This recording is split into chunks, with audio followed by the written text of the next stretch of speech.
Hey everyone! I told you I'd be here. Sorry I'm a few minutes late. I totally forgot that Ryan was going to be gone with my oldest at a chess tournament, so I had to handle all the little kids. I'm going to share this because this is going to be good. I know a lot of you out there sell CBD or want to use CBD, and you have questions on how it's going to work with your kids. And hey, Sherry! Um, so yeah, I'm just going to share this. Feel free to share it out too. This is going to be really informative. There's just a little share button at the bottom. Hey, Darcy. Share. Gotta share it.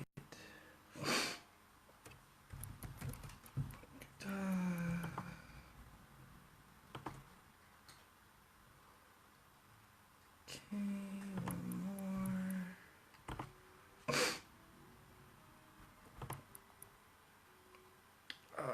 Gotta share it to the page, of course. How's everyone's weekend going? Hey, McCall. How's everyone's Saturday? Or I know some of you guys are over in I don't know. You'd all be sleeping. All my people that are in England would be asleep right now. So, hi. Now that you've woken up. How's everyone doing? Okay, I'm gonna pull this up so I can see. I look great. Thanks, McCall. I appreciate that. Hey, Darcy. Okay, so got my Christmas music on in the background. Got everything I need because this is gonna be really intense. I don't want to say intense. It's a lot of information. So I just want to make sure you guys are all aware of that. Okay. All right.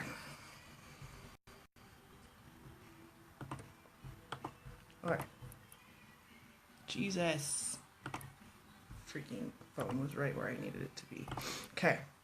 Okay, so let's see. Alright, so CBD and kids. First, hello everyone. I'm Karen Terrace. I am a transformational parenting coach. I'm a cannabis activist. I am a mom of 3, an overall badass. Welcome to my page if you're new.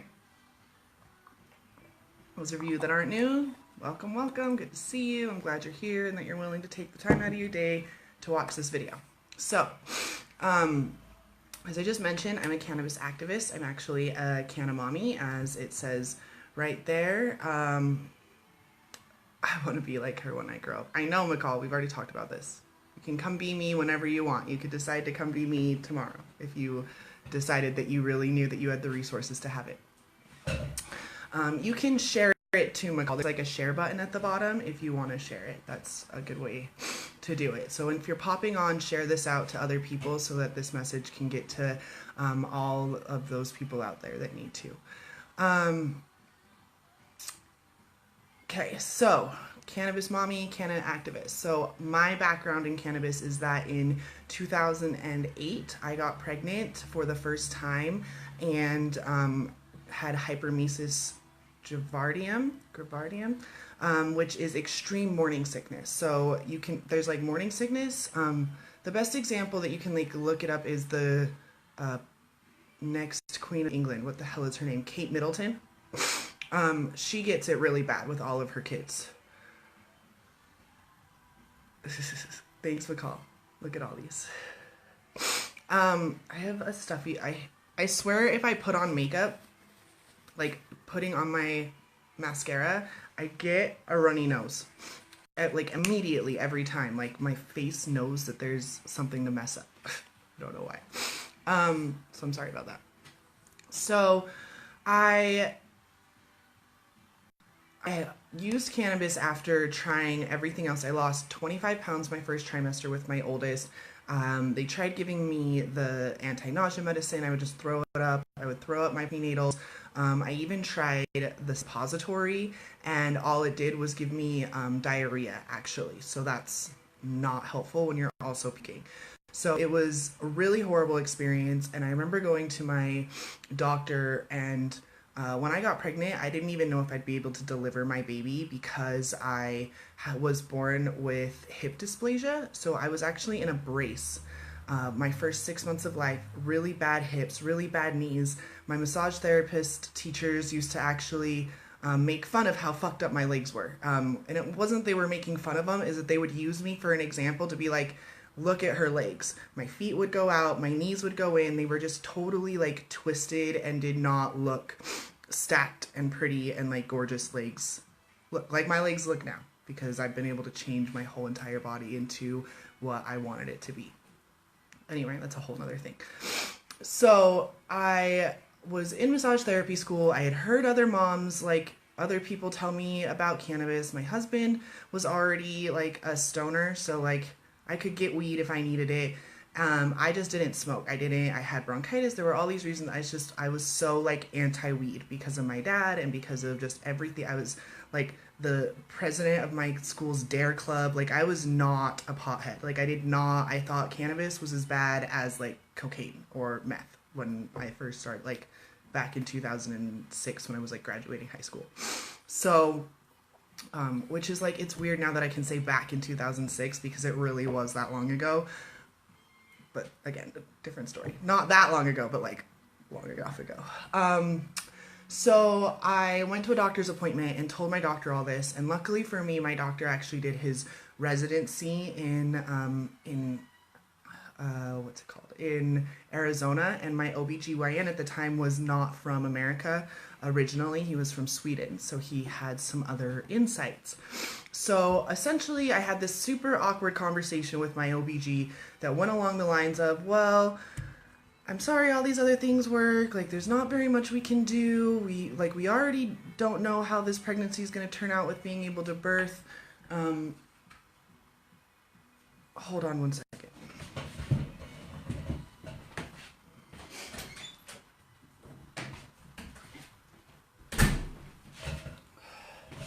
Sorry, my cat was scratching and he'll just get worse and louder and louder, and one day he's gonna dig a hole through my door. So because of my hips, we didn't know if I'd be able to carry the baby to term. I was always told I could never have kids, just all this stuff. So it was already like a really stressful pregnancy for me because I had no idea what was going to happen. I was 19, I got pregnant on birth control. Like it was a really huge, like lots of changes going on. And so here I am now puking my guts out too on top of it. Like already being terrifying, all the other stuff, but on top of it now I'm like puking and just dying. I'm just tuning in. Is your necklace a pineapple? Yes, my necklace is a pineapple. I got this necklace in Hawaii, actually. So I'm talking to my doctor and he's like, well, I don't know, like what else you can do. Maybe it's time for you to try a more natural, holistic approach. So if there's any herbs that you can get, and it's gonna be, you're probably not gonna find these herbs at a store. Maybe your friends. You're in your 20s, right? Maybe your friends know where to get herbs. Because again, this was 2008. This was before Colorado had legalized cannabis. This was when you weren't supposed to talk about it. This was when we still thought that we barely knew about the endocannabinoid system. Like the cannabis stuff was still like very, very new. Like essentially, unless you had glaucoma or cancer, nobody had a like justification for using cannabis. Okay. So I got home and I talked to my husband. Well, he was my boyfriend. Well, he was my fiance at the time. And I was like, I think that my doctor told me to smoke weed. Because the last thing the doctor said was, go ahead and just Google, just like search on the internet, see what research you can find with morning sickness and natural remedies. And the first thing that popped up was cannabis, and talking about how cannabis was used in other countries to treat hyperemesis gravidarum, which is exactly what I had. And I was like, okay, well, let's try smoking weed then. So my husband would take the hit and I would have to use like a toilet paper roll and he would shotgun me the hit because I couldn't actually smoke weed. I'd like volcano the bowl and cough. It was a mess, but it helped. It helped immensely. And because I was able to be calm and like more calmed down, I was able to go through the rest of my massage work because I was actually in massage school at the time when I got pregnant. I was able to graduate. I started being more open to these ideas of like being able to heal your body with non Western ways and all this stuff, just kind of being introduced to all of that, right? So my baby boy was born perfect. His 6 pounds 10 ounces, 20 inches long, vaginal delivery. I was actually able to birth him vaginally, even though the doctors were convinced that I was going to need a cesarean section because of my hips. I had a doula. She helped me to know what my options were. Thank you for all the love, everyone. Say hi when you come on, share this out. So she was able to help me. I got a low-dose epidural. So I was in the hospital because that when I was 19, I thought the only place that you had babies was in a hospital. I had a low-dose epidural because the pain was in my hips, not in other places. So my midwife or my doula was aware, like, this is probably have to do with your hips. Let's see if we can relax and open them up. At one point, they were actually prepping me for a cesarean, and my doula was like, hold on a second, and leaned over and talked to us about the fact that there was actually like a shot they could give me to help slow my contractions, and that they had put me on Pitocin even though I had told them I didn't want it. So like I wasn't on top of my contractions because of all these interventions. So I told them, I was like, can we take off the Pitocin? Like, if his heartbeat's going down, we need, and I didn't tell them this, like Ryan had to, because I was hypnobirthing, like I was zoning out. I was not here. The epidural was enough to like help me relax and get some sleep after like 36 hours of being awake. So I was able to birth my son vaginally. So here I am breaking like two things in my own like, right away. I was told I could get pregnant but would never be able to carry a baby to term because of my hips. And I just started believing that that was something that I could fix with massage therapy because of everything that I was learning about massage. And then the cannabis came into effect. So once that happened in my life, that would be when hippie Karen kind of started making a scene, started showing up on the scene, I guess. I started eating healthier, drinking more water, being more interested in yoga, like all of that stuff, really because my son was born. But I also had all sorts of negative resentment towards my son, which translated into his behavior later on. And I didn't know how. I was 19 again when I had my son. I was barely 20 years old when he was born. So I was still a kid. Our brains don't fully develop until we're 22 years old, okay? 22. So I was still a kid, and I was having a kid. And the only way I knew how to parent was the way that I had been parented. And I knew that like yelling was not preferred, but like it was useful. C-section sucks. So glad they were able to get you delivered and without that information. Yeah, totally, McCall. I know you've had 2 cesareans, so strong cesarean mama there. That's one thing that I can empathize with you, but I mean, I had my breast reduction, so like surgery is really bad, intense. It's a rough time, and the recovery, I can't even imagine having to like raise a newborn and recover from surgery. So anyone who has a cesarean, like fucking 90 gold stars to you because you're a rockin' mom. So my relationship with my son started when he was in my uterus, and I hope that a lot of you can understand that that's really like energetically, that's what happens. The way you feel when you see the pregnancy test immediately begins the blueprint for the relationship with your children for the rest of their lives. So my son, like I did everything that I thought I was supposed to do with my son. I actually wasn't around a lot. We were at school, we were working full time. My mom was retired, and we were living here at my parents' house because my son was actually born the day that the 2008 recession occurred, like people jumping out of windows and the stock market crashing. And so we were living here and had plans to move out in 6 months, and those plans didn't pan out. So because of this, I hella took advantage of my mom and was not around. And it took me until I had my second son to realize that I pretty much didn't raise my first son. So a lot of his behavioral issues were actually ones that I myself had already overcome because we were pretty much like raised by the same person, right? And it's not knocking my mom. She was only using the tools that she knew that she had, and my dad was, and they just doing what parents do, like trying to get your kids to behave and listen and follow directions and not kill them and not jump off the stairs and, parenting, right? The goal is to like help make sure they survive, and that's about it, right? It's not, but that's what we think.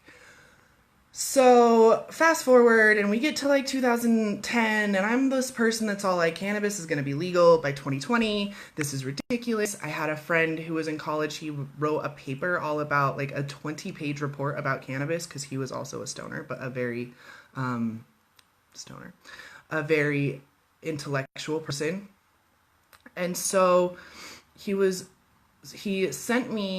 asked me to help him edit his paper, because he's a math guy. He's a wizard in math.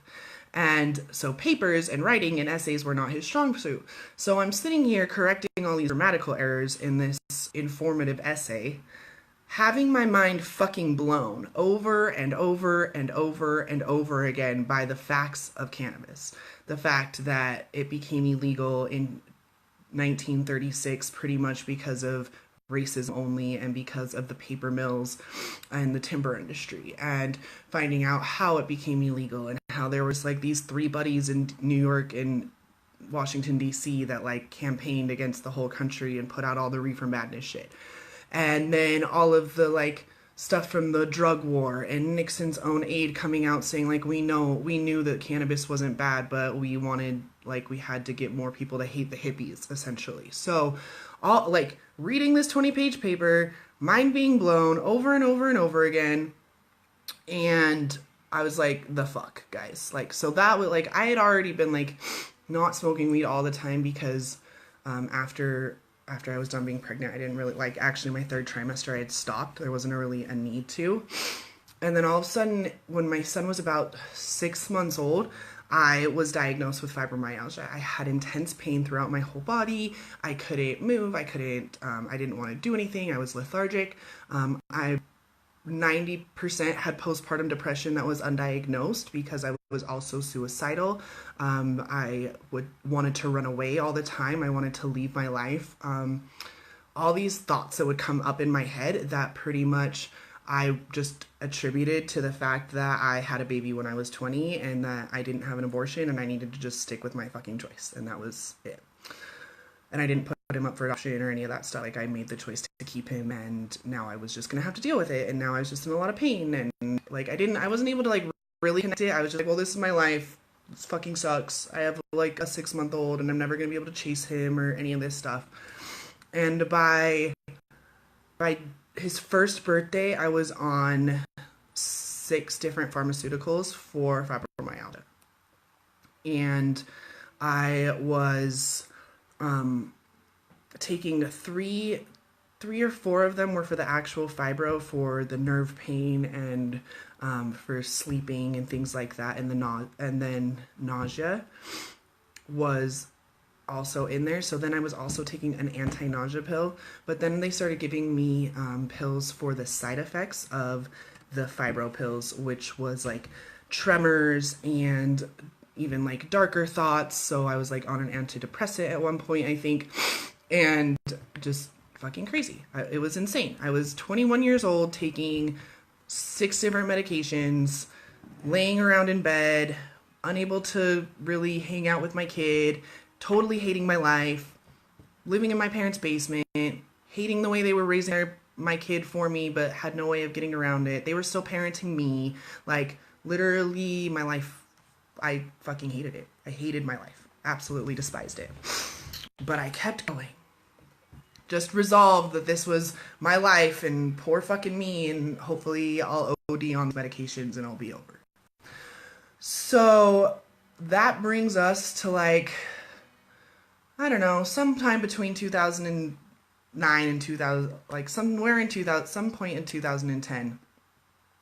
I want to say, right, sometime, I don't know. Leo was like 1.5, so sometime in 2010, something happened, and I remember, the story's really hard for me to say because I've told it a lot of times and I don't remember, so it's hard for me to remember exactly what happened, because every time you remember something, it actually fires in your brain differently, so you don't really remember it the right way. I'm sure you all have experienced this. So essentially what happened was one day I decided that I was totally done with my whole life, packed up all my shit, got in my car, and started driving to somewhere. I think to my friends that live down in Torrey, because that would make the most sense. But I didn't realize that I was driving until my husband called me because he needed his car dumped. And I was like, okay, I'm just running errands, because I realized that I was like in the car driving. And I like go to get off the freeway and turn around, and I'm in like Mona, Utah, which is about 90 minutes from my house. So I had been driving, unaware that I was driving, for 90 minutes because of my pharmaceuticals, because I was fucking psychotic on my drugs, because I would give in to, like, there had been other times that I had like left and totally been pissed off and walked with every intention of like jumping off the bridge into the freeway oncoming traffic below, and Ryan like had to chase me down and talk me out of, because I was just crazy, just totally insane. And it wasn't all the time, it was just like if everything was escalating and escalating and escalating, like we were in a fight, or Leo wouldn't calm down, or like whatever. Like Leo was a great baby too. That's like why it was so hard for me, because he really wasn't doing anything wrong. I just had no idea how to handle it whenever he did do anything wrong. So after the whole Mona incident, I went to my doctor and told him that I would rather die than take these medications anymore. And that's when he was like, so, do you remember when you were pregnant with Leo?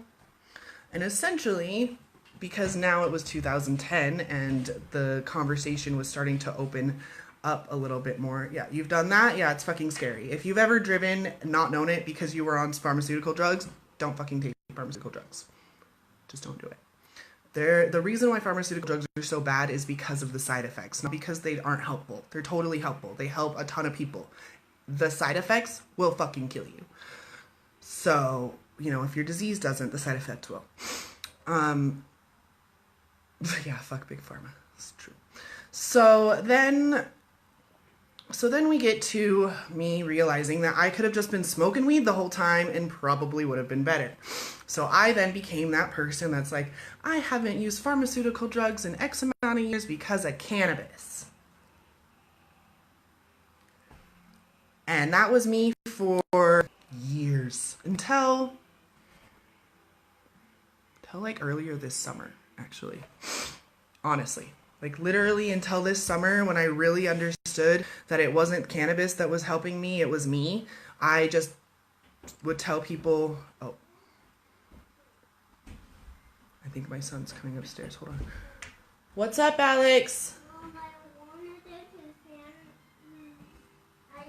I was watching something. What were you watching? I was watching something and I didn't want, but it was a thing that I saw. Can you go turn on your Mighty Pups? One with a bag. Did you see Santa on the TV? Yeah. That's so cool. High five. Go finish your movie and I'll be down in a few minutes, okay? Can you say hi? Hi. Okay, go downstairs. Go grab a fruit snack and bring it downstairs. Welcome to Lives with the Kids. Grab a fruit snack, buddy. Come on. What kind of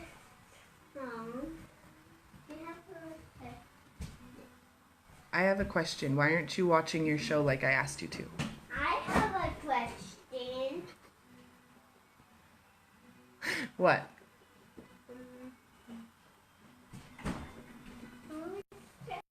What are you talking I'm talking to a whole bunch of people. Can you come say hi again and then go watch your show, okay? Hello, hello, hello. Hello, hello, hello, hello, hello. I need the people you're talking to. Uh-huh. That's you. Yeah, that's me and Daddy. Okay. You're talking to yourselves too. Yeah, I'm talking to myself. That's exactly what I'm doing. Can you please go watch Mighty Pups? Oh, come Can you get my... Yeah, I will totally get you a candy right now. Sometimes bribery just has to work, guys. Just sometimes. Here. Hi, my name is Alexander Hamilton. Here. Here. Alex. Take the whole thing downstairs. You can as much as you want. I didn't have much. He's going to go sleep over at my parents', and I just gave him a whole bag of candy. Their problem, not mine. Anyways, so I became this huge cannabis activist. Thank you everyone for being patient and for understanding, by the way, because that happens all the time. When I'm on one-on-one calls, I always have a babysitter, so that never happens then, but like when I'm home alone, it almost always happens. So I became this huge cannabis activist. I was like helping anyone who had... Dude, I want to tell you one more thing. What do you want to tell me now? You want to go to Santa's Wonderland. Okay, we can go to Santa's Wonderland later, after your sleepover, okay? Yeah. Okay, bye. And I saw Santa when that died.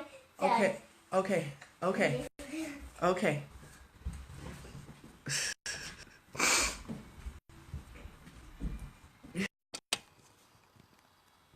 Stay. Okay. Sorry about that.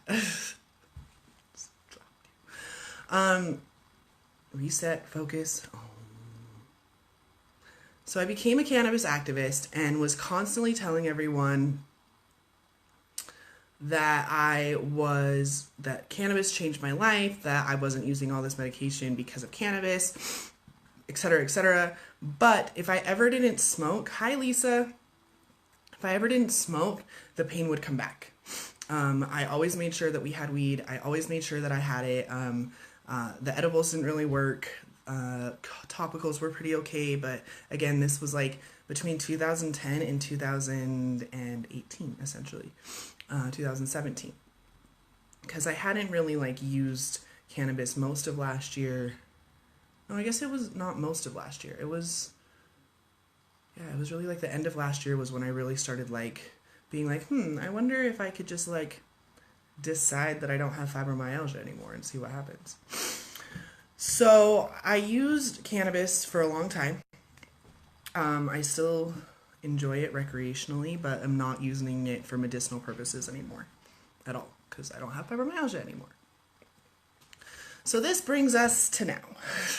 You've now had my background and the reason why I call myself a canna mommy, just because I'm such an advocate for it. I think that it's God's plant. It should be as like free growing as sunflowers. It's ridiculous that it's illegal to begin with. I think it's got all sorts of different medical properties. It absolutely is medicine. And then there's like a whole bunch of things that in a scientific lab, they can prove that like you inject this cell with cannabis and it like destroys itself. That's what happens with cancer, actually. You can YouTube it. It's really fucking cool to watch them like take a cancer cell. It's like gnarly, and then they inject cannabis into it and it just like goes into self-destruct mode and kills itself, essentially. So, and does that with cancer, and there's like one other one, I don't know. Everything else, it helps with the symptoms, okay? I want to make this so crystal clear for you guys to understand that cannabis is a medicine, okay? Cannabis is a medicine. I swear to God, if he comes upstairs... Alex, you need to go downstairs and watch your show, baby. Mom, I don't Okay, want... go shut the door downstairs and don't come back upstairs again until I come and get you, okay? I have to do this quick because Don and Papa are going to be here soon to come get you, and I need to be done with this live by then. Go. Shoot.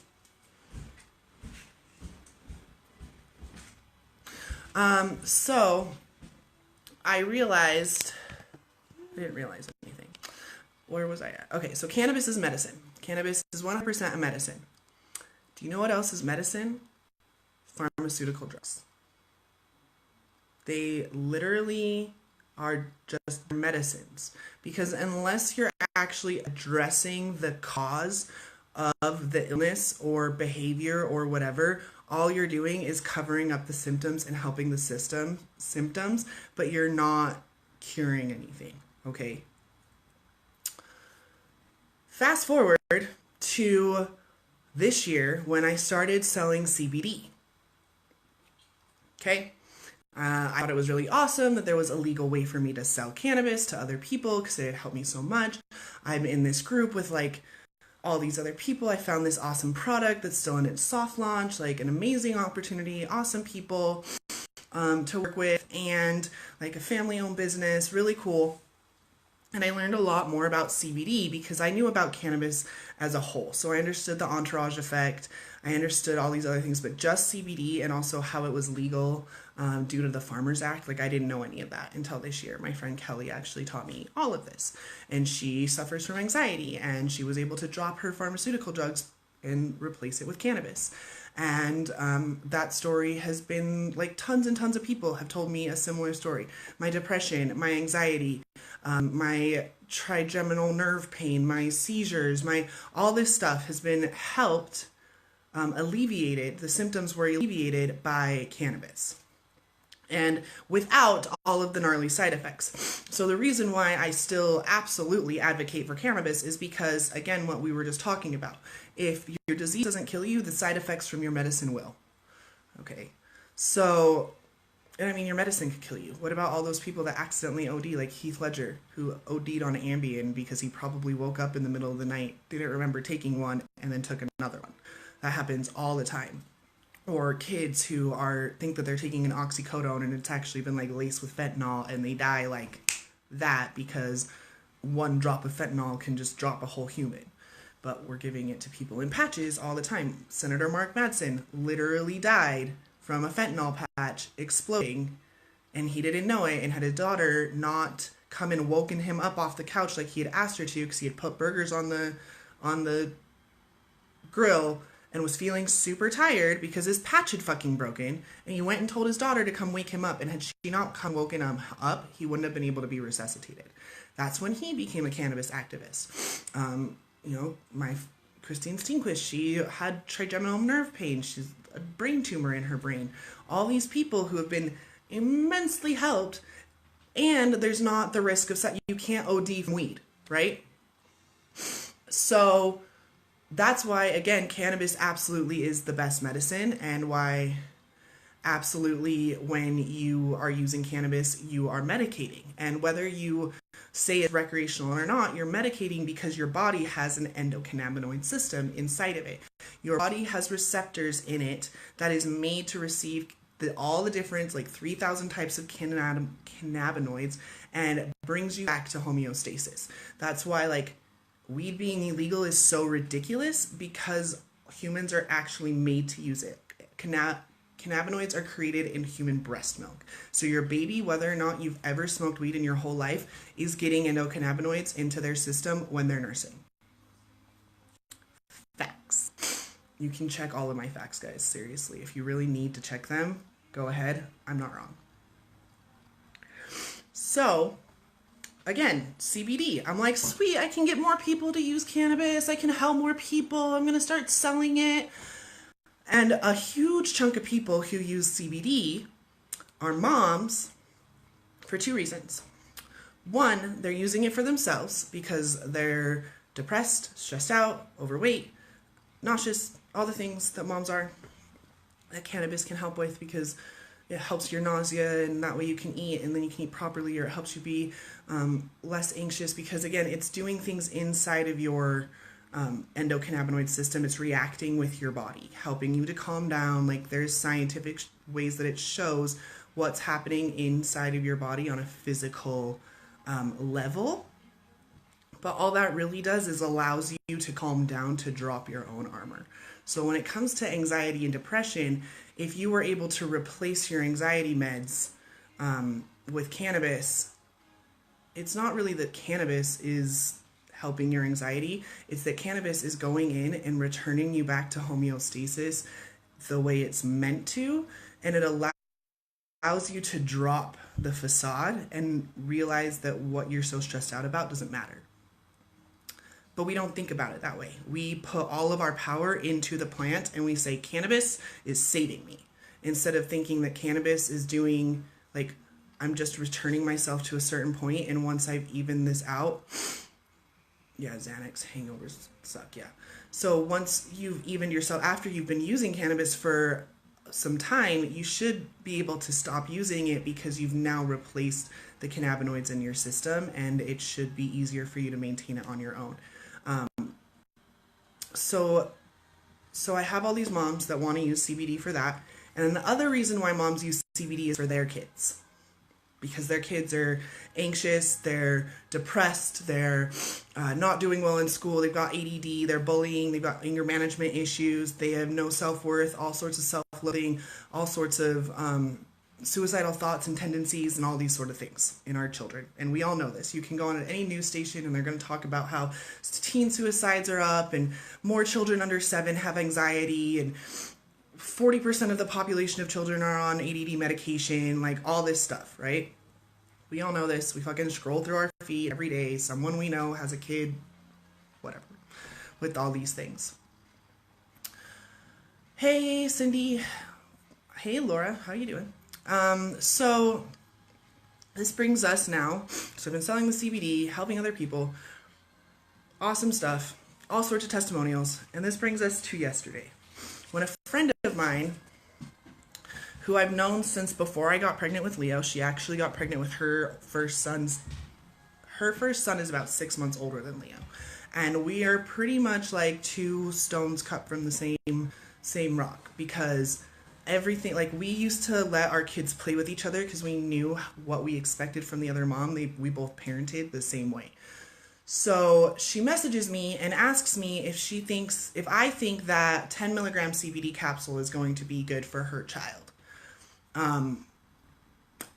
Because he's got all these problems. He's 10 years old, self-loathing, not paying attention in school, super angry, talks about killing himself, all this stuff. And I'm like, I honestly don't know, because when I've never used cannabis for my kids. I've never felt as a mom, using my mommy intuition, that cannabis was something that my children needed. Now, one time my now toddler got into like a jar of coconut oil infused cannabis, and he slept real good that night. And that was another night that I was like, thank God I used cannabis over using aspirin or anything else, because he'd be fucking dead had he accidentally gotten into anything else. But besides that, my kids have never had cannabis. Maybe a little bit when they were teething. But like, I've never been like, you know what? My son has all these behavioral issues and suicide, and like, because my kids used that term before. Like, maybe I should just go kill myself. And it was when he said that to me that I heard my own voice coming at me. And that was, again, one of those, I talk about them all the time, the few like aha moments I had that I knew that I was the problem that needed to be fixed, not my children. And that was one of them, because I used to be really overly dramatic like that. And if I just couldn't get what I wanted or be able to say what I needed, I'd just be like, fine, maybe I should just go kill myself, and then you guys will see how fucking hard it would be without me. And I would just, it was so like nonchalant, it's just something that I said. It wasn't until my son said it back to me that I was like, oh fuck, that's not like, yeah, no, don't do that. So my friend's messaging me. I haven't talked to her in months, by the way. She's not on Facebook. She doesn't have any idea that I'm now a parenting coach. No clue.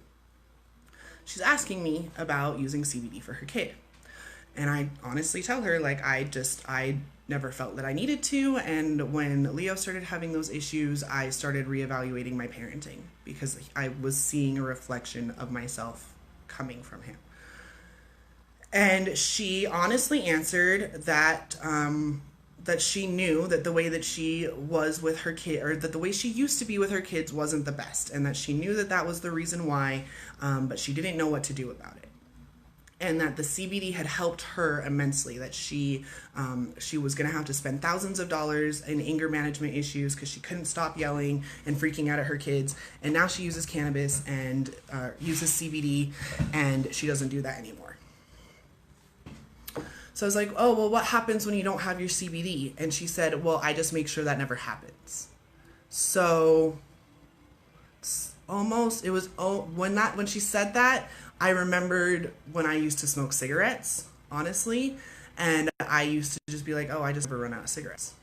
Or when I used to smoke weed every single day, oh, I just make sure I never run out of weed, because if I run out of weed, then my fibromyalgia is out of control bad and I can't handle it. Or if I don't smoke weed, my hormones go out of control, because of this. So again, I was giving all of the power to this plant because there was no way that I could control these things that were happening inside of me. I'm just in this body and all these things are just happening to it, right? And I'm just experiencing life and like passively going through it with no really purpose or mission and wondering why, oh, woe is me, why is this happening? So I said to her, I said, okay, well, if you intuitively think that your son needs CBD, then go ahead and give it to him. But realize that if you can't go a day without using CBD, he's going to get to that point too, most likely. And because that's what I've heard from a lot of moms. They're in there advocating with their school boards, like, my daughter deserves to have her CBD gummies in her lunchbox, or my daughter should be able to have her CBD given to her, whatever it is. Because my daughter needs this outside source to make her better, essentially is what you're saying to her. She's not worth fixing. She's not worth finding out what the real problem is, so I'm just going to mask the issue to get her to behave better. So when I was having this conversation with my friend yesterday was when all of these realizations came in, which is why I'm coming live to you now. If you're not willing, again, cannabis is medicine. Take out all the like actual legitimate, I don't want to say actually legitimate because that sounds wrong. Think about cancer, okay? That cannabis cures cancer. Think about seizures where they can watch a seizure, like the brain stop seizing when it's scientifically measurable. Anxiety, depression, fibromyalgia, none of those things are scientifically measurable, even if they can prove that you have a serotonin level imbalance. There are ways that you can balance it again naturally, like drink a glass of orange juice and watch a funny show and your serotonin levels go up. So again, all of these things are scientifically provable. It's not just me talking out my ass. If you want to go spend the next 4 hours on Google checking it, feel free.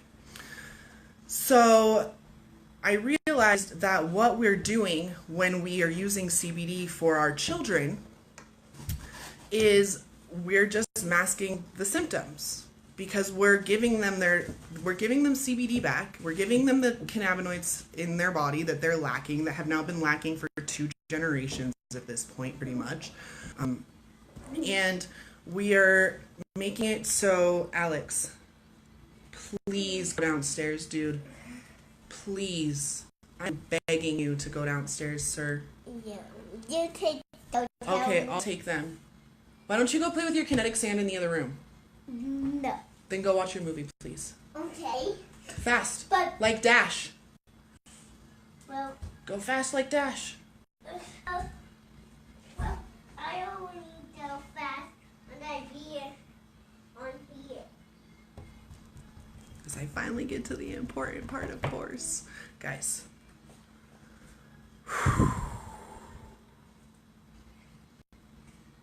Sometimes you just gotta wait a minute.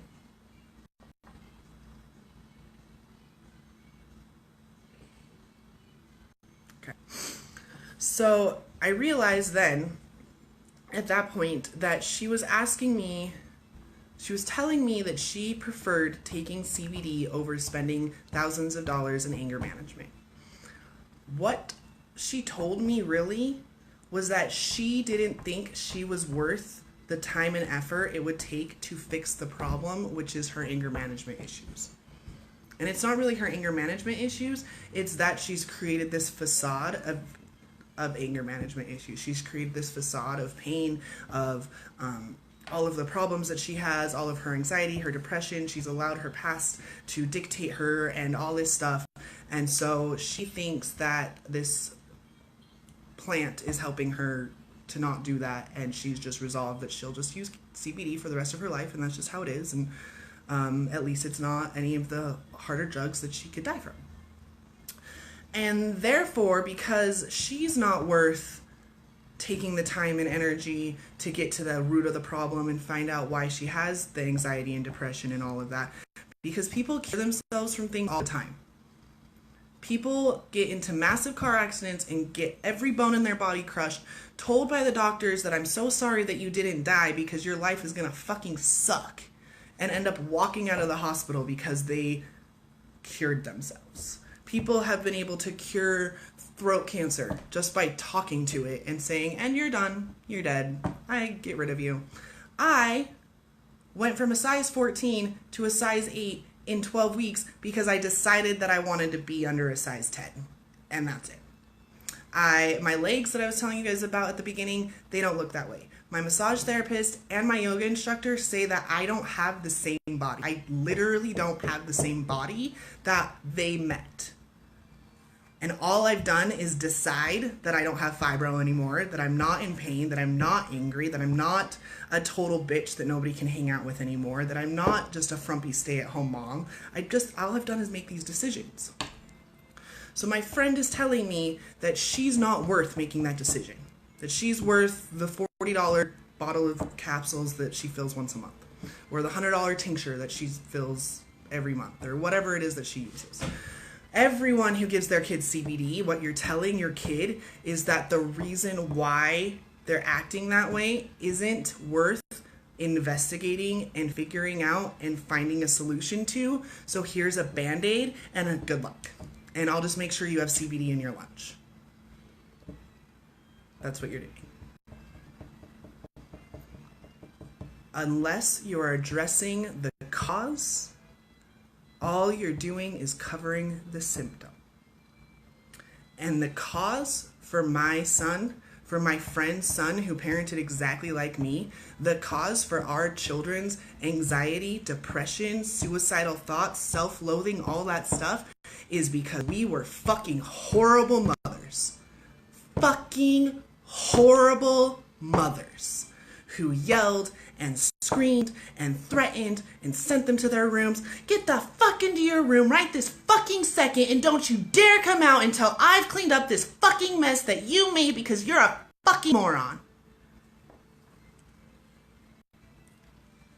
I have said those exact words and worse to my kid 100 or more times in his life. Horrible. I was a horrible mother. I was that mom that was grabbing her kid on the playground. Get into the fucking car, dude. You need to listen. You shut up right now and you fucking listen to me right now. If you don't get your ass into that car right this second, then you're not going to get a single Christmas present. I'm going to tell Santa and I'm going to burn the Christmas tree.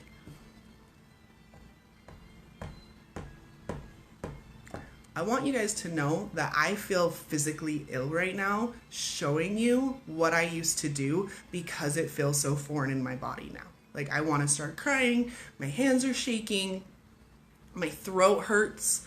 Like, I'm trying to get you to realize how bad it was, but now that that's not my norm, it feels gross. I feel like fucked up, really, honestly. Like, feel like shaky and I'm on drugs because I was an addict. I was addicted to screaming at my child. I was addicted to the power that I was holding over him constantly just to get him to behave the way that I thought that he should behave, because that was the way that everyone else's kids behave, or at least that's what I thought.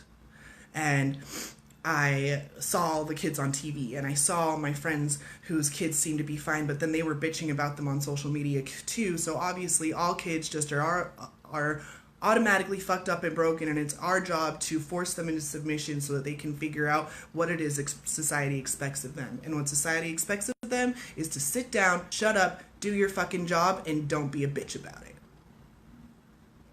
Whether that's a lazy bitch, an angry bitch, whatever the fuck you want to say, that's what we teach our kids when we put them in the public school system, from the time they're 2 years old, from the time they're throwing their temper tantrums. We don't creatively find ways of getting on their level. We don't think about their child development. We don't give a flying fuck about reading any of the parenting books because my kid's individual and this is and nobody can understand and blah, blah, blah. So we just say, well, I didn't turn out that bad, or that's what therapy's for, or I'm gonna make a therapist real rich one day because of how fucked up my kid is, but haha, whatever. It happened to me, it will happen to them. Circle of life, blah blah blah.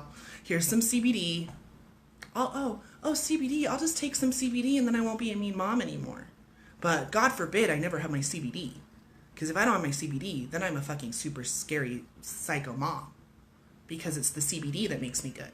Not because I actually think that I'm worth changing, that I actually think I'm worth taking the time to figure out why I act this way. Like, why did I act this way? Okay, my parents, blah, blah, blah. No. The reason why I acted that way was because I was angry and power hungry and resentful as fuck over my kid that I didn't even want when he was first born. My toddler that you guys saw the post about earlier today, he was the only one of my children that was planned. But as soon as he was born, he was crying and screaming all this. I had all sorts of resentment towards him. I would get super mad. I would lock him in his room to nap and just like not deal with him for like 30 minutes to go smoke a bowl so that I could calm down, because I thought the only way that I could calm down was by going to smoke weed. You see all of this? Like, none of it was in my control. I can't control my kids. I can't control the way they respond. I can't control my behavior. I can't control my actions. So what I'm going to do is I'm going to just be stoned all the time, because when I'm stoned all the time, I'm a nice mommy. When I use my CBD every day, I'm a nice mommy. When I take my Xanax every day, I'm a nice mommy. But I didn't like hanging out with my family. I didn't want to be around them. I didn't want to get triggered, because I knew if I got triggered, that was an opportunity for me to be that mom. And I never wanted to be that mom, because being that mom means that all the other moms are judging you for being that mom. I literally couldn't give a flying fuck right now what any of you think of this. I just needed to say it. I needed to get online publicly and announce to the world that I changed every single solitary part of my life because I decided that I was the problem and I was worth fixing. My husband yelled at my kids when my daughter was first born. And I said, how dare you yell in front of her? I need to learn how to be better at parenting. I need to figure out ways to help my husband figure out how to not scream. But it was still like I was helping him. I was doing this to help other people. Oh, I'm going to do this. And it wasn't until I realized that part, that I am worth fixing. I am valuable. I am worth the activation of my dream, and my dream is to be that mom that changes the whole entire cultural ideal of what mothering is. Because mothering is your opportunity to teach your children how to use their own power, and the way you do that is by using your power. Always for you. Not by using it over your children, not by shushing them and shaming them and grabbing them and yelling at them and sending them to their room and isolating them or any of those other things. Your job is to teach your children how to use their power, because when you use your power, you change the world. Whether it's your own world, whether it's your family world, whether it's your community, or whether it's the actual whole fucking planet. When you decide that you are valuable enough to fix everything that is making you as angry as you are right now, when you decide that you are done hating your life, when you decide you are worth fixing and no longer just covering up the symptoms, your life, your world, your entire universe will change. Go look at a picture of me from last year. Go look at a picture of me from 4 years ago. I don't go to the gym. I don't eat crazy, super duper healthy all the time. All I did was decide that I mattered enough to figure out all the other shit that didn't matter anymore. I don't care if you guys think I'm crazy. I don't care if you guys think that, oh my god, I just wasted an hour of my life listening to this rambling bitch and she doesn't even know what the fuck's going on, really. How dare she? I have all these real problems, blah, blah, blah. Like, no, there are no victims. You can live in your little victim world all you want. You're never going to change anything. Your kid's always going to be that way. Your life's always going to suck. And it's never going to get better until you decide you're worth it. So sure, call me. You want CBD for your kids? I'll give it to you. You want CBD for you? I'll give it to you. You want to come buy weed from me? I'll do that too. Because cannabis is still medicine. Cannabis is great at covering symptoms. Cannabis is amazing at killing and curing a few select diseases. Cannabis is great at helping you restore your homeostasis so that once you're no longer in pain, you can start working on the other issues, because that's my whole thing too. I still use collagen every day. I might get to a point where I have strong enough energetic whatever to be able to create collagen in my knee, but as of right now I haven't figured out that piece. So I still use my collagen. And once I was out of the pain that I was in from all of that, and I wasn't smoking weed, so I wasn't just like resolved to being like, oh, my life is actually really cool and calm, because that's what cannabis helps you do. I was able to be pain-free without seeing and then also see all the other problems too. And so like my stories, you know, everyone has their own thing, but the point of this is for you to realize that if you're using cannabis in any capacity except for to actually cure your disease, you're just using it as a medicine. And unless you're addressing and curing the actual problem, all you're doing is covering up the symptoms, and you're never gonna have real lasting change. So, with that, I have to go get my son ready for his sleepover now that he's nice and sugared up for my parents. If anyone has any questions, feel free to leave them and I'll come back and answer them. If you enjoyed this video, go ahead and share it. Like I said, I really hope that a lot of people see this message, because it's crossing the line in a way that needs to be crossed. So, I love you all. Have a great day.